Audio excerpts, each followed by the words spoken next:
Vous écoutez La Voix de l'Espérance, une émission qui vous apporte paix, joie, confiance et espérance.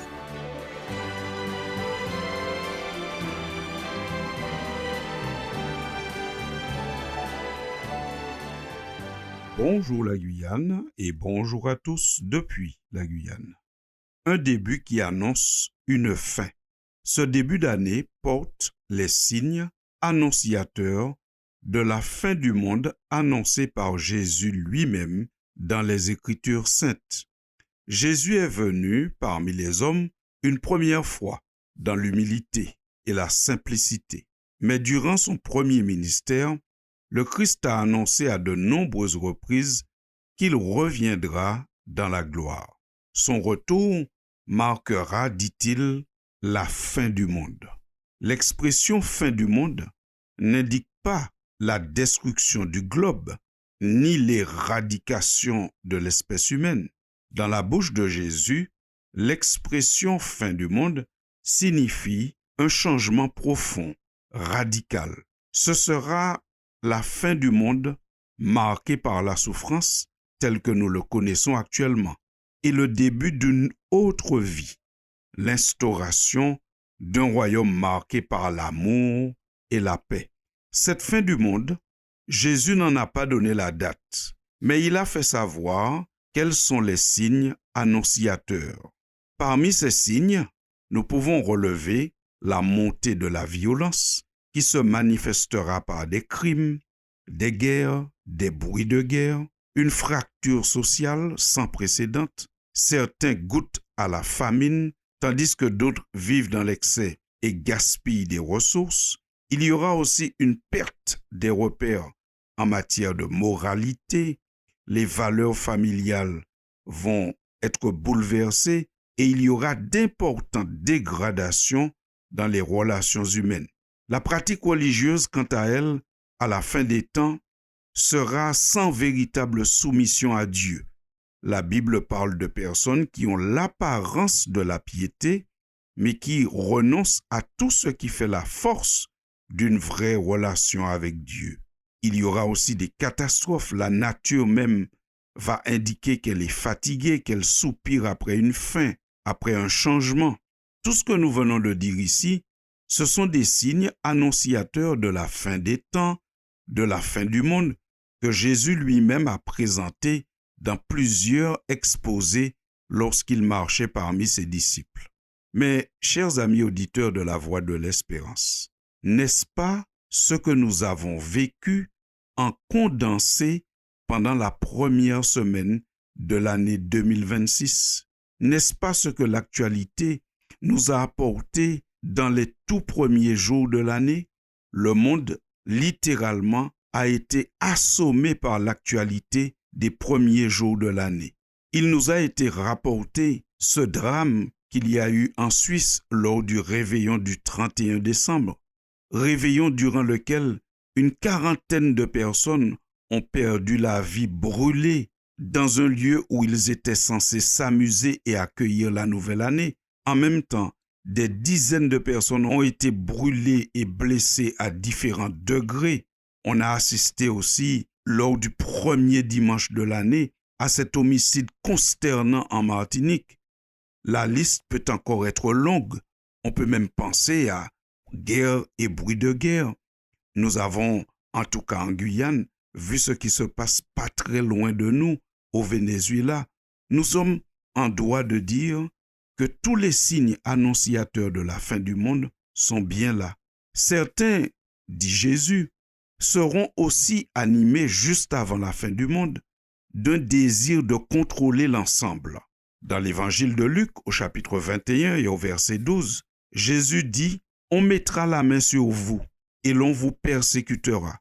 On vous jettera en prison et on vous mènera devant des rois et devant des gouverneurs à cause de mon nom. » Fin de citation.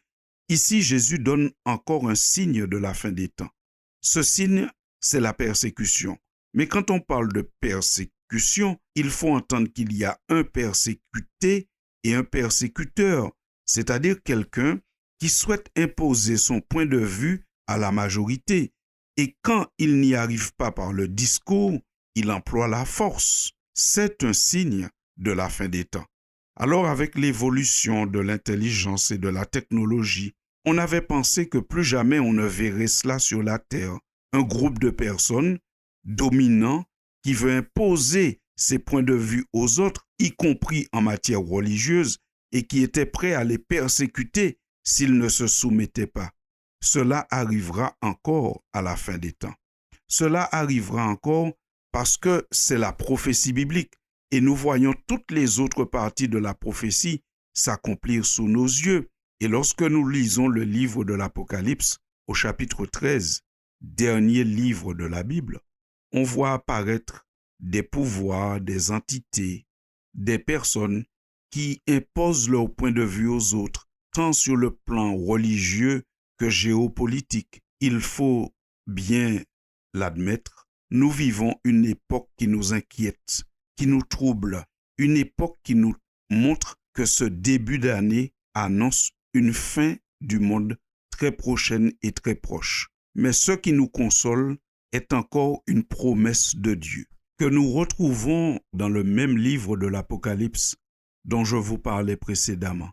Mais cette fois au chapitre 3 et au verset 10, la parole déclare, le Seigneur déclare, « Parce que tu as gardé la parole de la persévérance en moi, je te garderai aussi à l'heure de la tentation qui va venir sur le monde entier pour éprouver les habitants de la terre. » Fin de citation.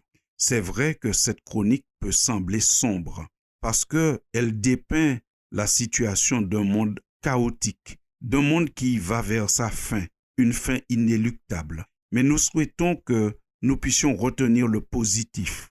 C'est que le Seigneur promet de garder ceux qui s'attachent à sa parole, ceux qui s'attachent au bien, ceux qui s'attachent à la bienveillance et qui veulent continuer à marcher dans un monde droit. Nous voulons être, à la fin de cette chronique, plus positifs que négatifs. Parce que s'il est vrai que ce monde semble aller à sa fin, c'est parce que nous irons aussi bientôt vers un monde nouveau où il n'y aura ni guerre, ni bruit de guerre, ni violence, ni fracture sociale, mais où la paix régnera et les hommes vivront dans une égalité et un partage tout à fait équitable. Chers amis de la Voix de l'Espérance, oui, nous avons vécu un début d'année qui annonce une fin du monde. Mais levons les yeux et encourageons-nous, car Dieu n'a jamais abandonné ses enfants et il ne le fera pas en 2026. Je vous remercie pour votre attention, vous souhaite une bonne année et vous encourage à persévérer. À bientôt pour une prochaine chronique. Du ciel bientôt Jésus va revenir, si c'était aujourd'hui. Tous ravis, nous le verrons venir, si c'était aujourd'hui. Alors tous les saints à sa vue, ses enfants sûrs de sa venue, iront avec lui sur la nue. Si c'était aujourd'hui. C'était La Voix de l'Espérance, une émission préparée par l'Église adventiste du 7e jour. Si vous désirez avoir une copie de la causerie d'aujourd'hui, demandez-la. Elle vous sera donnée gracieusement. Écrivez à La Voix de l'Espérance, boîte postale 169 97 324, Cayenne, CEDEX, ou téléphonez au 0594 25 64 26. Merci chers auditeurs et à bientôt.